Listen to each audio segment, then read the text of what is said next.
بسم اللہ الرحمن الرحیم۔ السلام علیکم۔ ہندوستان کے مائع ناز محدث حضرت مولانا انور شاہ کشمیری رحمۃ اللہ علیہ کے ایک لائق شاگرد تھے مولانا احمد علی صاحب رحمۃ اللہ علیہ۔ مولانا احمد علی صاحب رحمۃ اللہ علیہ بھی حدیث پر اچھی نظر رکھتے تھے۔ آپ نہایت ہی معمولی اور کمزور جسے کے مالک تھے۔ چھوٹا سا قد، سیاہی مائل رنگ، معمولی ناک نقشہ، کمزور توانا، بظاہر ان کی شخصیت میں کشش نہ تھی۔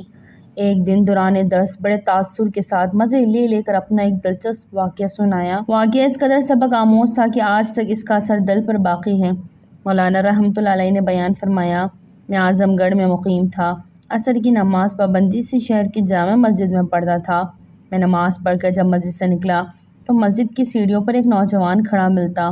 میں بے اختیار چند لمحے اس کو دیکھنے کے لیے رک جاتا اور انتہائی رشک کے ساتھ اسے دیکھتا رہتا۔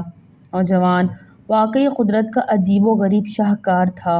بلند و بالا قد، مناسب اعضاء، سرخ و سفید، کھلتا ہوا رنگ، دلکش ناک نقشہ، بہترین صورت۔ میں اسے دیکھتا تو اپنا وجود نہایت ہی حقیر معلوم ہونے لگتا اور احساس کمتری میں مبتلا، افسردہ اور مضمحل بوجھل قدموں کے ساتھ گھر کی راہ لیتا۔ رستے میں عجیب باتیں سوچتا۔ مجھے ایسا لگتا جیسے میرا دل میرے حقیر اور معمولی جسے پر خدا سے شکایت کر رہا ہے۔ میں کوشش کر کے ان خیالات کو جھٹک دیتا، مگر دوسرے روز یہ احساسات پر کچھ اور زیادہ قوت کے ساتھ تازہ ہو جاتے ہیں۔ یہ سلسلہ ایک عرصے تک چلتا رہا۔ میں مسجد سے باہر آتا، نوجوان کھڑا ملتا اور میں اشتیاق سے اس پر نظر جما دیتا۔ نوجوان کی شخصیت بڑی ہی دلاویز تھی، مگر اس دوران کبھی اس نوجوان نے مجھے نظر بھر کر نہ دیکھا، نہ میری طرف متوجہ ہوا۔ ایسا معلوم ہوتا تھا کہ وہ کسی خاص فکر میں ہے۔ کبھی وہ فضا میں تاکتا جیسے کسی کو تلاش کر رہا ہو، کبھی زمین پر نظریں گاڑے کھڑا رہتا جیسے گہرے غم نے گھیر رکھا ہو، کبھی کسی سمت ٹکٹکی باندھے دیکھتا رہتا۔ ایسا محسوس ہوتا کہ وہ آنے جانے والوں سے بالکل ہی بے نیاز اپنی فکر میں مگن ہے۔ کافی دنوں کے بعد ایک روز حسب معمول مسجد سے باہر آ رہا کہ وہ یکایک میری طرف لپکا۔ میں ٹھٹک کر کھڑا ہو گیا۔ میرے دل کی دھڑکن کس قدر تیز ہو گئی، اور جب وہ میرے قریب آیا تو مجھے اپنا بھدا اور کمزور وجود کچھ اور زیادہ حقیر معلوم ہونے لگا۔ نوجوان نے کسی تمہید کے بغیر بڑی عاجزی اور لجاجت سے کہا، مولانا صاحب، آپ کی بڑی مہربانی ہوگی، مجھے کوئی دعا بتا دیجیے یا کوئی تعویذ دے دیجیے، شاید خدا مجھ پر کرم فرمائے۔ میں حیرت سے اس کی خلاف توقع جملے سنتا رہا، اور پھر میرے دل نے نہایت ہی چابک دستی کے ساتھ فیصلہ کیا کہ نوجوان ضرور دل کے ہاتھوں مجبور ہے۔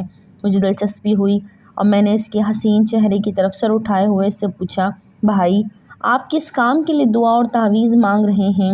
مولانا صاحب، میرے جسم کے ایک جوڑ میں درد ہے، نہ میں بیٹھ سکتا ہوں نہ کوئی کام کر سکتا ہوں۔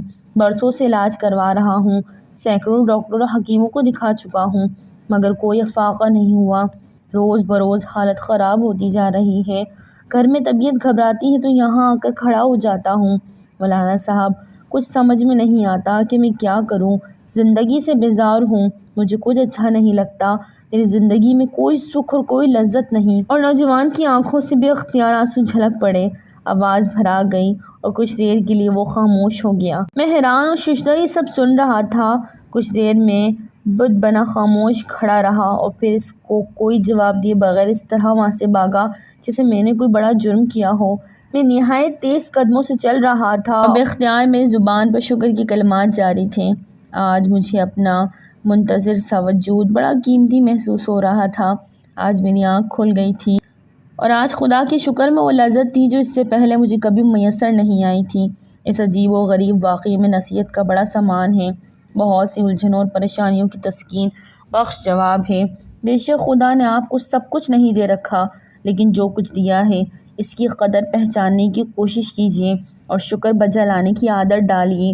ہو سکتا ہے کہ اپنی کسی کمزوری، نقص اور پریشانی پر آپ کے اندر بھی خدا سے شکایت فریاد کا جذبات ابھرتے ہوں اور دوسروں کو اپنے سے برتر دیکھ کر آپ بھی کچھ کڑھن محسوس کرتے ہوں۔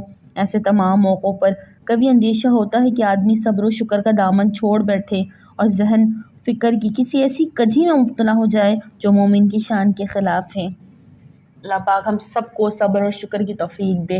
ناظرین، ویڈیو اچھی لگی تو لائک کریں، چینل کو سبسکرائب کریں اور دعاؤں میں یاد رکھیں۔ السلام علیکم۔